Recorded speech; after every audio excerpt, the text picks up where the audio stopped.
ध्यान से देखो, पहली बार जब महिला सचिव आधी रात नशे में धुत बॉस को घर छोड़ने गई, अजीब बात ये हुई कि जैसे ही दोनों लिफ्ट के दरवाजे तक पहुंचे, दोनों अचानक एक दूसरे के साथ नशे की हरकतें करने लगे। लिफ्ट के अंदर ही उन्होंने हद से ज्यादा कदम बढ़ा दिए। दूसरे दिन सुबह जब महिला सचिव की नींद खुली तो वह घबरा कर देखती है कि उसका शरीर पूरी तरह नंगा है और पूरे शरीर में जैसे हड्डियां टूट रही हों वैसा दर्द महसूस हो रहा है। यह देखकर वह बेहद हैरान रह गई। फिर दिमाग में पिछली रात की बातें याद करते ही उसे समझ आया कि उसने कितनी बड़ी गलती की है। उसके मन में पछतावा भर गया क्योंकि वह अभी अभी ग्रेजुएट हुई थी और उसका पहला अनुभव इसी तरह किसी ने छीन लिया। लेकिन अब जो हो गया था उसे बदलने की कोई दवा नहीं थी, इसलिए उसने सोचा कि हालात को जैसा है वैसा ही स्वीकार करना पड़ेगा। जल्दी से कपड़े उठाए और जब बॉस किचन में खाना बनाने में व्यस्त था, वह चुपचाप कमरे से निकल गई। दोपहर में जब बॉस दफ्तर आया तो सचिव ने उसे देखा और तुरंत शर्मा कर सिर झुका लिया। बॉस को भी पिछली रात की बात याद आते ही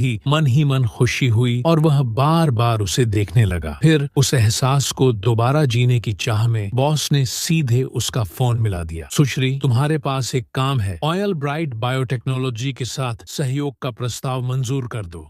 अच्छा। फोन काटने के बाद सचिव ने कुछ देर सोचा, फिर हिम्मत जुटाकर बॉस के दफ्तर चली गई।